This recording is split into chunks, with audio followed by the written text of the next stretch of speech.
Hey everybody, Gage here from Sharp. Today I'd like to share with you my top 6 tips for beginner sharpeners. Now keep in mind this list is in no particular order as we're all at different points in our sharpening journey. If you're brand new to sharpening, I would recommend you check out our How to Sharpen a Knife video linked in the top right here.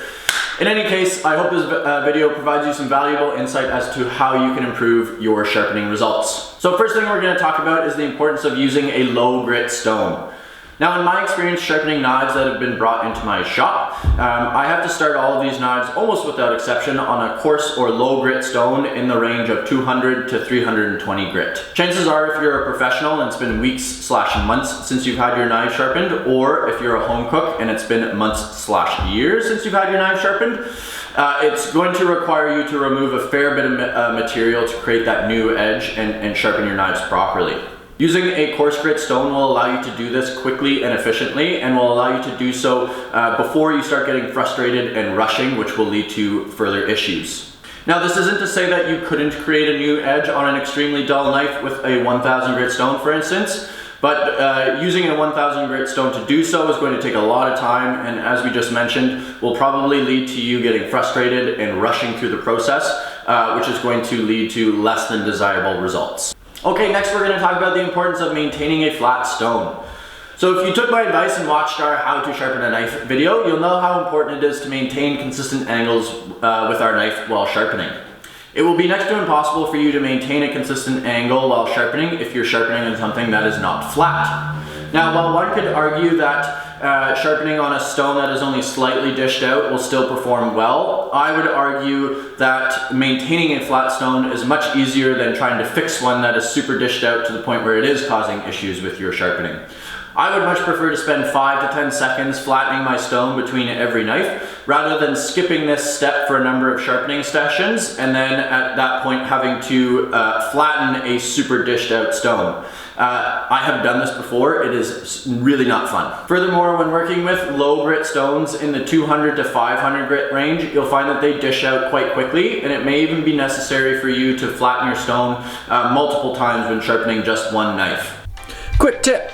Use a pencil to draw a grid on your stone. Use a flattening tool to scrub your stone, and where the pencil marks remain are your low spots. Where the pencil mark wears away real fast are your high spots. Once all the pencil marks are gone, your stone is flat. Keeping your stones flat will allow you to focus on keeping a consistent angle, keeping consistent hand pressure, and getting good contact with the entirety of the blade, leading to great results and that nice, crisp, clean, hard line that we're all looking for. Okay, next on our list is the importance of using the entirety of your stone while sharpening. This is going to help your sharpening in 2 ways. Firstly, it will allow you to work more quickly and efficiently, as using the entirety of the stone will force the stone to do the work for us and allow us to do more work with less effort. Secondly, using those short strokes is going to cause your stone to dish out more quickly, as we're only using a very small portion of the stone to sharpen. As we just discussed, using a dished out stone to sharpen is not conducive to maintaining consistent angles, which of course, as we all know now, is not going to lead to desirable results. So make sure you're using the entirety of your stone while sharpening. Okay, next we're talking about hand pressure. So in my mind, hand pressure is as equally important to the sharpening process as the consistency of your angles. And knowing when to be more forceful and when to be more gentle will, I hope, greatly improve your sharpening results. When working through our low grit stones trying to create a new edge, a more forceful approach is necessary. You should see the colors of your fingers changing a little bit, and the noise that you produce should be loud and quite frankly unpleasant. Want to hear the most annoying sound in the world?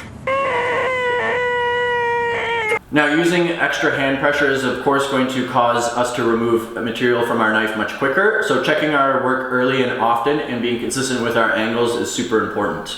Now, as we move through our progression into our medium and fine grit stones, it's very important to lighten up on our hand pressure, as at this point we're trying to refine that rough edge that we created with our coarse grit stone. Lightening up on our hand pressure as we move through the medium and fine grit stones will keep the edge of the knife from flopping over from one side to the other, and by the end of the sharpening process, we should be only applying the pressure necessary to keep the knife and the stone in contact with one another. Next is taking your time and not rushing. Now, I find that a lot of beginner sharpeners can get frustrated with how long it takes to sharpen a knife. Now obviously if your knife is in relatively good condition, it may not take that long to sharpen a knife, but if you don't have a good feeling / understanding of the process, it can sometimes feel like it's taking eons to get the job done. I can guarantee that putting in less high quality strokes will be faster than putting in tons of low quality strokes. Focusing on maintaining consistent angles, using the appropriate hand pressure, forming the burr properly, and maintaining a flat stone will undoubtedly be faster than trying to speed through the process without taking heed of the aforementioned tips. Okay, last but not least is the proper formation and removal of the burr. So the proper formation of the burr is one of, if not the most important parts of the sharpening process. It's also one of, if not the most difficult things to convey over video, as it is largely something that is felt and not seen. The burr forms once we remove material from the blade such that it starts to curl up and form a scratchy lip on the back side of the edge that we are sharpening. The burr tells us we've removed sufficient material once we have formed it properly all the way from the tip to the heel, and it's very important to ensure the burr is properly formed on the first side of the knife before we flip over and do the same thing on the other side. It is then very important to remove this burr and expose our new cutting edge. Okay, that's it guys. I hope this video provided you some valuable insight on what you can do to help improve your sharpening results. Of course, if you have questions or comments, make sure to leave them down below. If you have some tips or tricks that you feel might help someone improve their sharpening, also make sure you leave them down below. Thank you so much for watching this video. If you liked it, make sure to smash that like button and subscribe to our channel for more knife related content.